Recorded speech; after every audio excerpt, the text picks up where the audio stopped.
Isang natatanging lugar sa syudad ng Ormoc ang patuloy na dinadayo ng mga turista.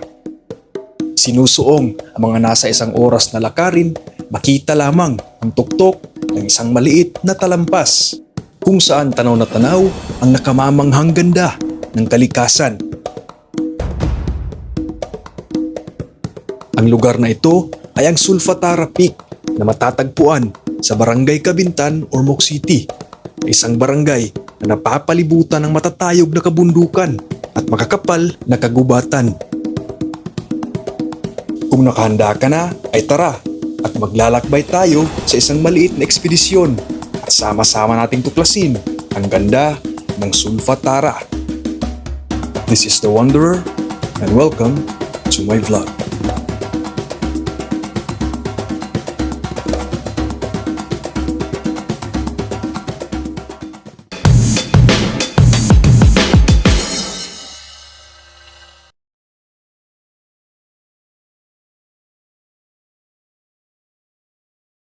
Aabot sa kulang-kulang 45 minutes hanggang sa 1 oras ang biyahe mula sa Ormoc City proper patungo sa Barangay Cabintan. Kailangan mong tunguhin at baybayin ang kalsada mula sa Barangay San Pablo patungo sa Barangay Lake Danau.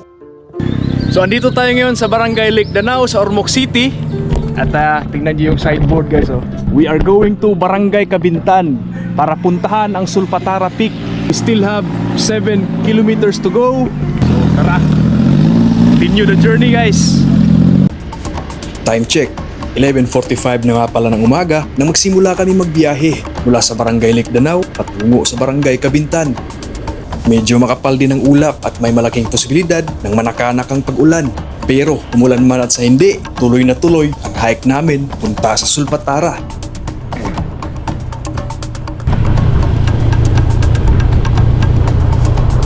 Papunta pa lang ay mabubusog na ang iyong mga mata dahil sa sari-saring tanawin na iyong makikita. Sa biyahe pa lang, may libreng sightseeing ka na.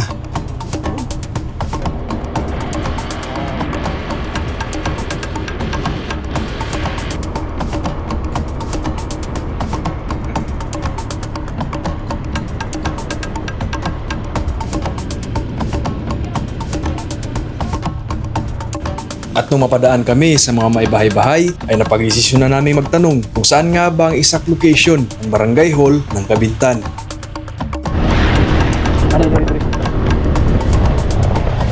Kuya, ada bitang Barangay Hall diri. Layo pa?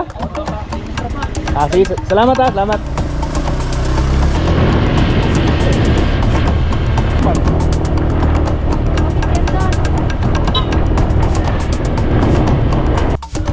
Boss, asa ang Barangay Hall diri? Sa Cabintan.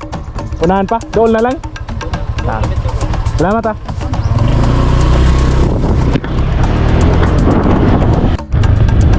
Tanong ulit muna tayo guys. Sana ay tanongin.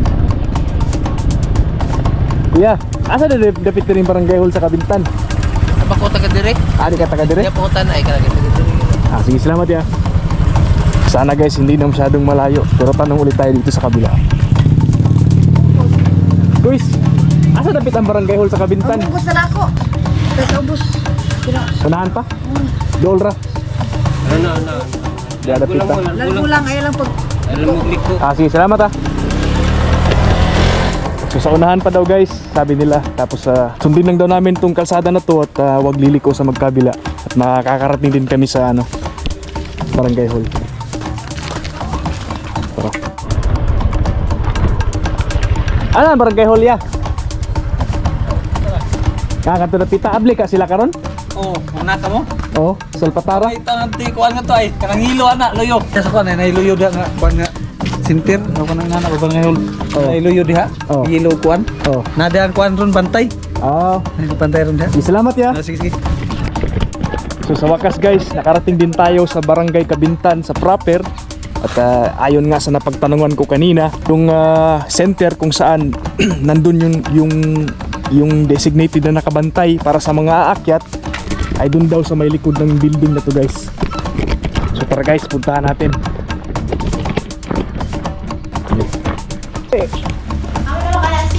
Sensor natin. Mabuti naman guys kasi kahit linggo ngayon ay nag-ooperate pa rin yung Barangay Hall Tourism Office ng Barangay Kabintan. Di ba? Kasi to be honest, hindi ko rin talaga alam kung bukas ba sila ngayong linggo. Pero ngayong linggo na lang talaga yung chance ko kasi bukas pupunta na ako ng Maynila. Kaya nag-risk na lang kami guys, pumunta dito. At ayun, sa kabutihang palad ay bukas naman sila. So para sa mga pupunta sa Sulfatara, dito muna kayo sa tourism office. Ito banda. Hello ma'am. Ma'am, musa kami sa kuan Sulfatara ma'am. Sila mo kabukse. Duha. Duha. Oh. So ito yung tourism office ng Barangay Kabintan, Ormoc City. At dito sa spot na to makikita nyo kung ano-ano yung mga spots na pwede yung puntahan. So meron dyan sa Alto Peak, Lake Hanagdan, Malingatong, Sulfatara. So ito yung pupuntahan namin ngayon. Isang guide lang, so up to 5 guests. Ang babayaran namin is 550 pesos. Kailangan namin mag-login dito, ma'am? Yes. Dito. Login muna tayo, guys. So ito yung breakdown ng expenses namin, guys. Yung guide fee na 550, yung nakita natin kanina doon sa poster. At meron kaming entrance fee na binayaran, which is 150 dalawa. So total na babayaran namin is 650 pesos, guys. I also took the chance na ma-interview si ate para makakuha pa ng karagdagang impormasyon. If ever nga mungari gani mo sa among gusto mo musuray nga rin sa among tourist spot, dili gani abli. Mangutana lang mo sa mga tao kay nailhan naman ko diri na ako yoy tigdawat sa mga bisita. Hanapin nyo lang ang pangalang Midel or Ramil, yun na po kami.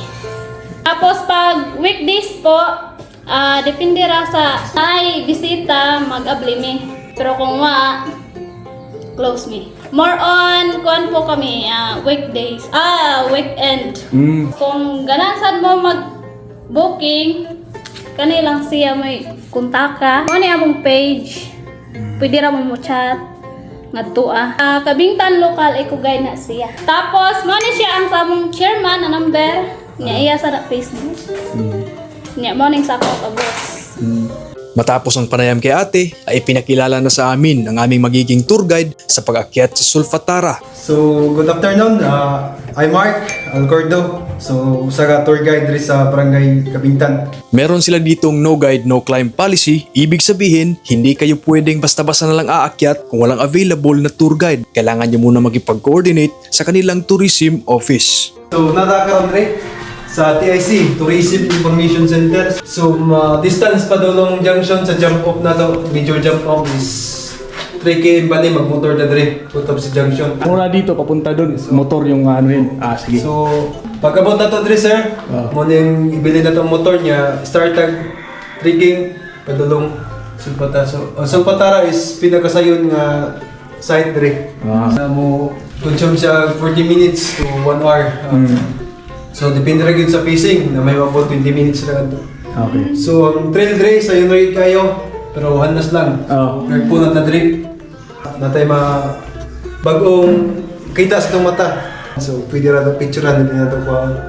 So, maura man to, importante tubig. Hindi naman kaya recommendable ang gloves ko to. Okay. So, maura to. Thank you. Salamat. So guys, kanina ko pa lang din talaga nalaman na magmomotor pa pala kami mula dito patungo sa junction. So akala ko mapapark na namin yung motor namin at maglalakad na lang papunta doon. Hindi pa pala guys. Yung first part is motor at ipapark nyo yung motor nyo doon. At doon lang sa second part guys na maglalakad na talaga kayo guys. So tara guys, let's go!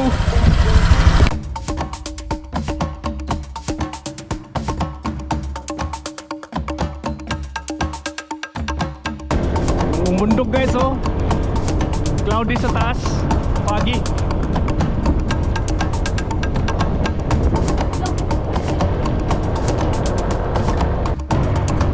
Nangangalahati na kami sa aming biyahe patungo sa junction na magsimula namang bumuhos ang mahinang ulan.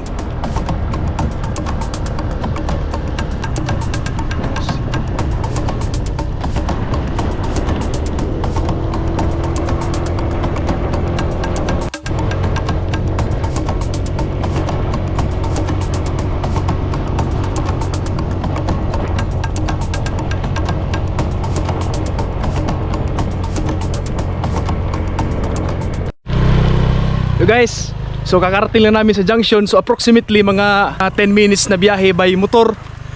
At andito na tayo ngayon guys. So bumubuhos yung hindi naman may kalakasan.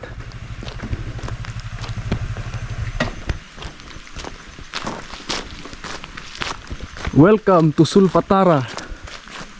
So ito na yung entrance guys. Mula sa spot na to, maglalakad na po kami hanggang dun sa peak ng Sulfatara. So dito namin pinark yung motor namin guys. At meron namang mga nagbabantay dyan. Pag napunta pala kayo dito sa lugar na to, merong isang distinct na amoy na maaamoy kayo. At tinanong namin yung tour guide kanina, sabi niya ito daw yung amoy ng sulfur guys. Kasi ang lugar na to is sagana sa sulfur. Bumuhos pa yung ulan, no? Hindi naman siya kalakasan. Kaya naman, pero hindi kami magpapatigil sa ulan guys. Pupunta at pupunta pa rin kami. Di nagtagal ay pinasimulan na namin ang aming trekking paakyat. May mga matataas na species ng ferns guys, oh.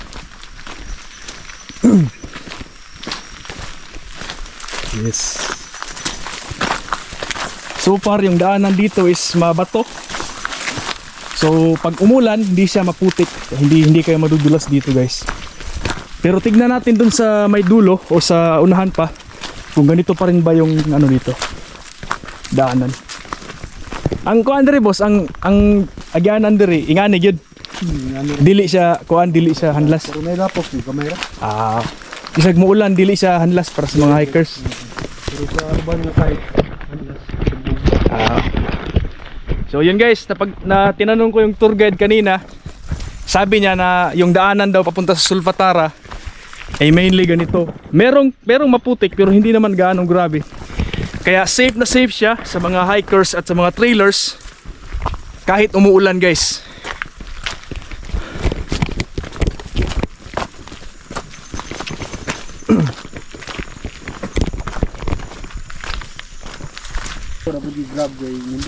So ito na yata yung medyo maputik na lugar na sinabi ng tour guide kanina guys. Kanang mga manarbaho sa opisina, ganahan na sila Medyo malalim. bawas ba? Oy, bumaon yung sapatos ko ng konti. Ang last month, so kung di classic, mga t-shirts ako mga kwan, winners.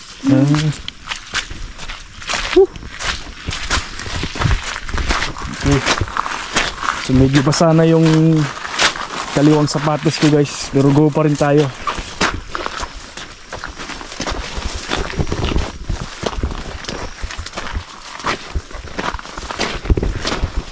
Kahit maulan guys, may makikita pa rin kayong mga paru-paro na lumilipad.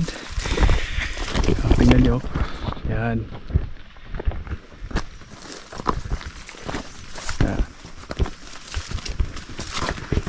So, itong part na to, nagsisimula na siyang mag-ano guys.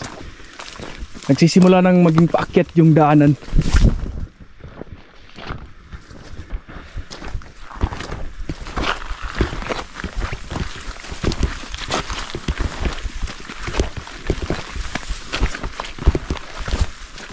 Ako may magpuyo nga rin sir.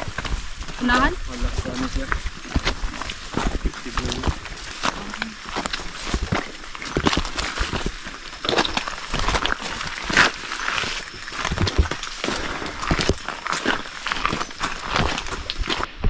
So sa part na to guys, medyo matataas na yung mga puno't halaman. So may lilim na siya kumbaga.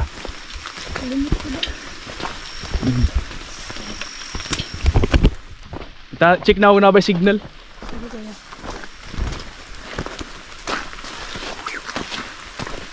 Wala kit.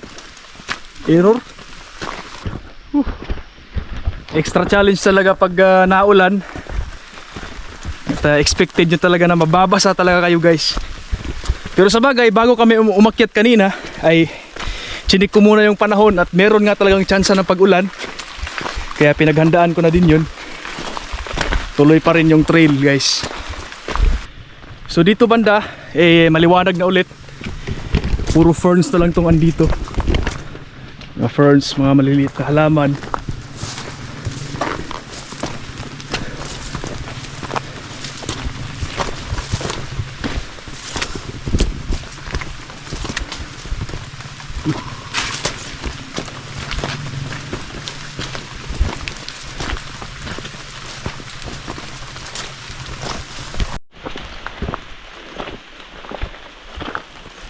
Yan na. Ang dami ng mga matataas na species ng fern guys oh. Kamano kasi tawag ka na boss? Kanang kahuya? Ano sa man ni siya boss? Paano sir, patay nga sapa. Ah, Ibig lang basta na iwan. okay. So meron pala dong ano guys, isang ilog na hindi naman siya matatawag talaga na ilog, siguro stream lang. Pero nabubuhay lang siya guys pag maulan, pag malakas yung ulan. Pero pag tag-init, walang tubig guys.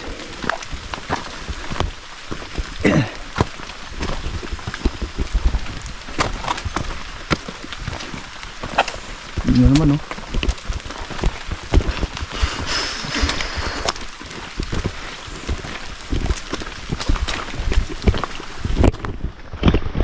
Ano yung mga hayop na pwede makita dito boss? Pag halimbawa pag mainit yung panahon. Ahas. Ahas? Anong klase ng ahas? Mostly dito sir, mga kwan. Python. Python Sawa. Sawa. Yung mga unggoy. Makak. Walang ano. Tingnan nyo to guys oh. Baboy ramo. Hindi ko alam kung isa bang species ng fern to, pero ang ganda tignan no. Light green, tapos doon sa dulo medyo brown na siya. Yan, parang payong oh. Mga bato dito na nababalot ng lumot guys. Siguro isa din tong ano, isa din tong patay na ilog, kumbaga natutubigan lang pag malakas yung ulan.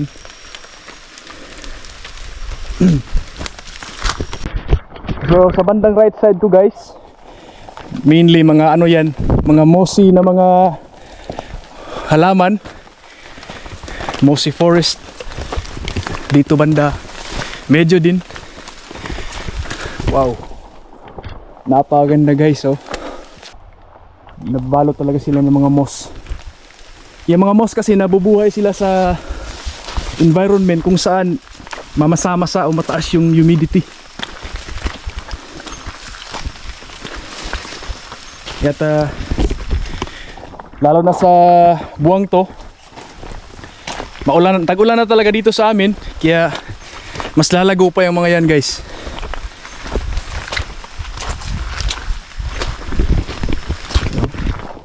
Balot na balot talaga ng mga moss guys.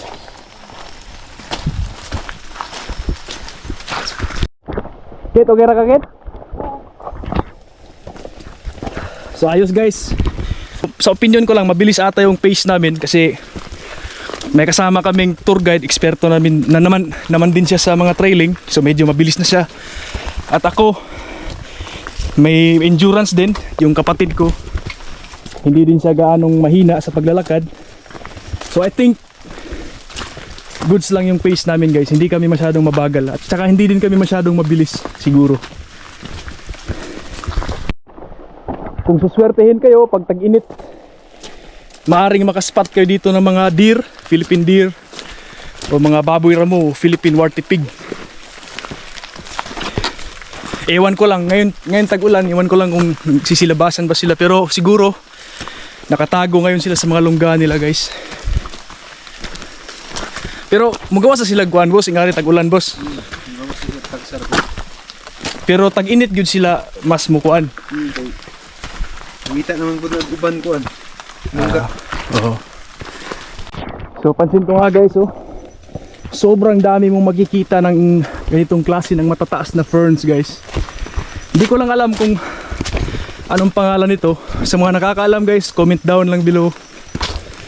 Share the information guys. Thank you.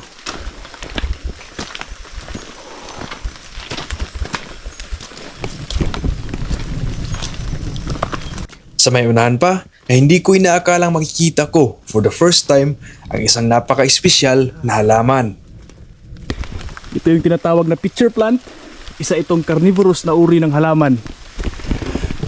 Most likely sa mga halaman guys, yung pagkain nila, kinukuha nila through the process of photosynthesis.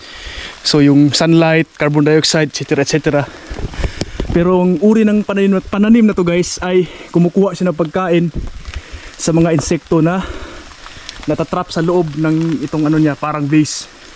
Kasi yung ano niya, parang yung baba niya, ay yung labi niya, madulas yan guys.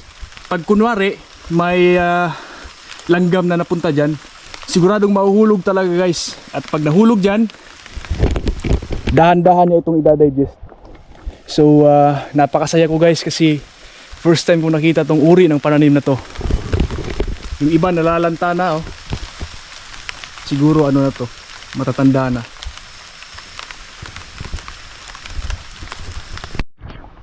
Ito guys, oh, marami pa sila guys. Marami din sa kanila na nalalanta na guys.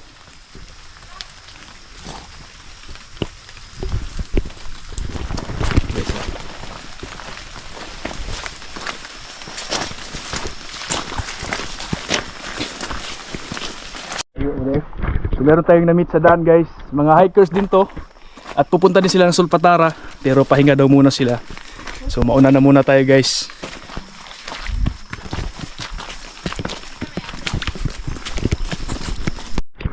Ayun. So 5 minutes na lang daw yung kailangan nating lakarin guys. Ayon sa tour guide namin. Dinig na dinig ko na yung mga insekto guys oh.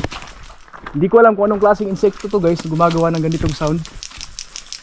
Siguro isang uri ng kuliglig ba o ano ba.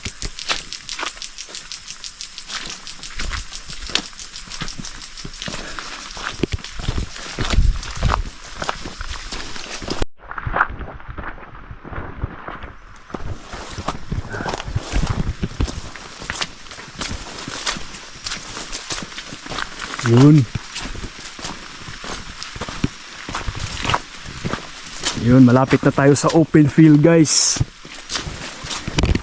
Ang ganda guys oh. Tingnan nyo naman, mga ferns dito. Mga ano yan, mga halaman.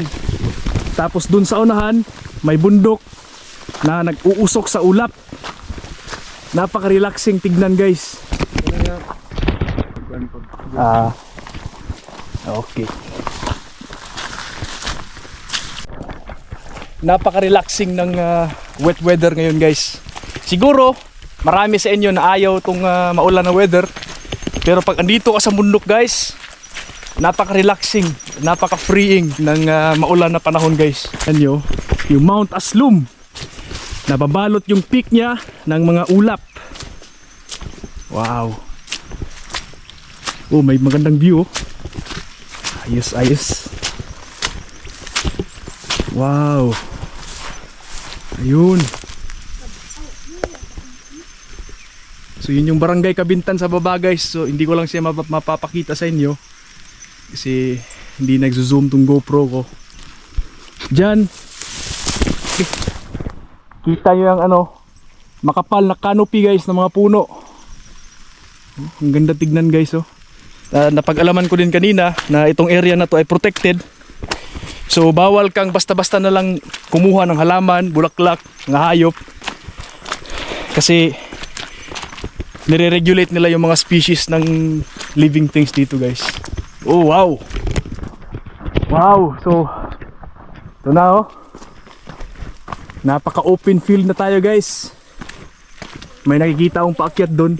Yun na ata kasi may signboard na eh. Wow. So guys oh. Naging contributory din yung ulan sa pagiging senti, pagiging relaxing ng lugar. Woo! Ito sir, ano tong uri ng buhangin na to? Talc? Mo sure itong butang sir. Manila Bay sir. Ah, dolomite? Oo. Ayos din guys kasi hindi siya maputik. Siguro maputik to dito kaya nilagyan nila ng inabunuhan nila ng ano, ng dolomite. Tawagin lang nating dolomite guys. Oh. Ito guys oh. Isang uri ng halaman, damo. Hindi ko alam ang pangalan nito guys pero first time ko nakita to. Alam niyo yung halamang dagat na ano na guso. Ganun yung ano niya guys. Ganun yung hitsura niya. Pero mapapansin nyo sa mga dahon niya, meron pang mga maliliit na strands guys. So yung kapatid ko guys, dito siya dumaan guys. Only to find out na meron palang mas mabilis na daan dito guys oh. Ayun. Medyo masikip pero kasya.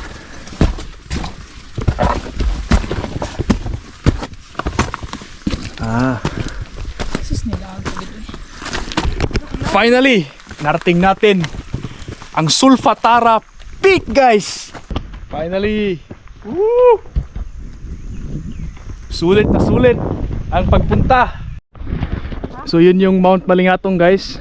Doon yung Alto Peak. At makikita nyo dito, mayroong mga dilaw-dilaw na parte ng buhangin. Ito yung sulfur, guys. So ang lugar na to ay may deposit ng sulfur. Pala kaliguan diha okay kay na diha kaliguan kay sulfur. Di uy, makadaot no uy. Di okay man na sa panit ba ang kuan. Mawa? Tangtang sa mga fungi. Ang sulfur? Oh, kakuan ka nang ka Dr. Wong's na sulfur. Pero naman siguro tubig diya kaya mabati man na to. Nay nagbukal ra siya ng gon. Ay, Lahat sa pinakwan ba? Tubig na. di mo na makalimutan. Sa baba, guys, papansin nyo may umuusok. Hot spring daw dyan sa baba, guys. Dinig ko din mula dito yung agos ng tubig.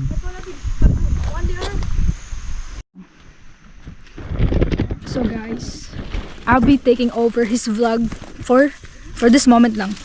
So I'll be showing you kung sa ka taas nga rin sa Sulfatara Peak. We go.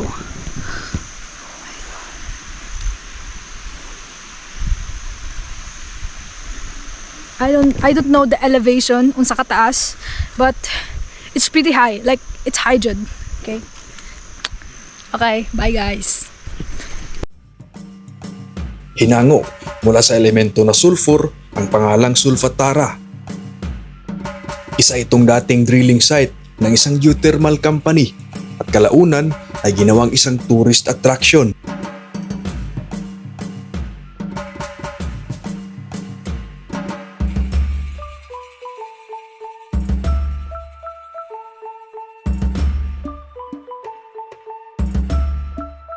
Nakamamangha nga din naman talaga pagmasdan ang ganda ng lugar na ito.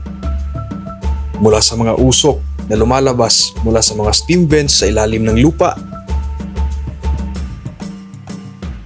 mga mayayabong na puno't halaman sa nakapalibot ng mga matatayog at magagandang kabundukan, at isa na nga dyan ang Mount Aslum na katabi lang ng Sulfatara. At idagdag mo pa ang preskong hangin at ang kapayapaan at ang katahimikang hatid ng kalikasan.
Matapos ang napakagandang experience ay napagdesisyon na naming magsimulang maglakad pabalik sa baba. So nakikicelebrate din sa amin yung araw, guys. Pag pauwi na kami at sumilang na siya. Pag napunta kayo doon, expect nyo lang na medyo maraming tao. Mas maganda na mauna na kayo doon, guys, para makapag-picture-picture na ganun. Sa mga nagbabalak na mag-umpisa na mag-hike, mag-trail, or kahit sa mga experts na, di ba? I highly recommend na subukan nyo itong Sulfatara Peak Trail. Very safe at may tour guide pa nakasama. At sikat na sikat pa to sa Ormoc City, guys. And hindi siya masyadong mahirap puntahan.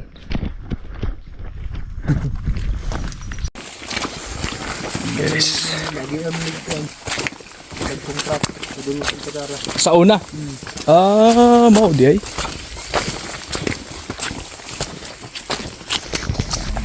Ayan. So dahil mainit na guys, so nagkanya-kanyang huni na yung mga ibon. Iwan ko lang kung maririnig nyo.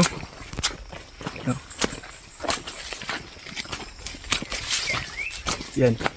Mag-aalas 3 na ng hapon na makababa kami sa Barangay Kabintan. Basang-basa man ang sapatos at basang-basa man ang ulan, ang importante ay natapos namin ng maayos at ligtas ang Sulfatara Peak Trail. Isa ito sa mga destinasyon na hindi ko makakalimutan at maaari sa hinaharap ay aking babalikan. Pero sa ngayon, hanggang dito lang muna ang ating munting ekspedisyon. At sa mga nanonood, hihingin lang ako ng kaunting suporta sa pamamagitan ng pag-follow sa aking page, pag-like sa aking mga videos, at pag-share sa mga ito. Tara na't samahan niyo ako sa aking mga susunod na eksplorasyon. Hanggang sa muli guys! Thank you for watching!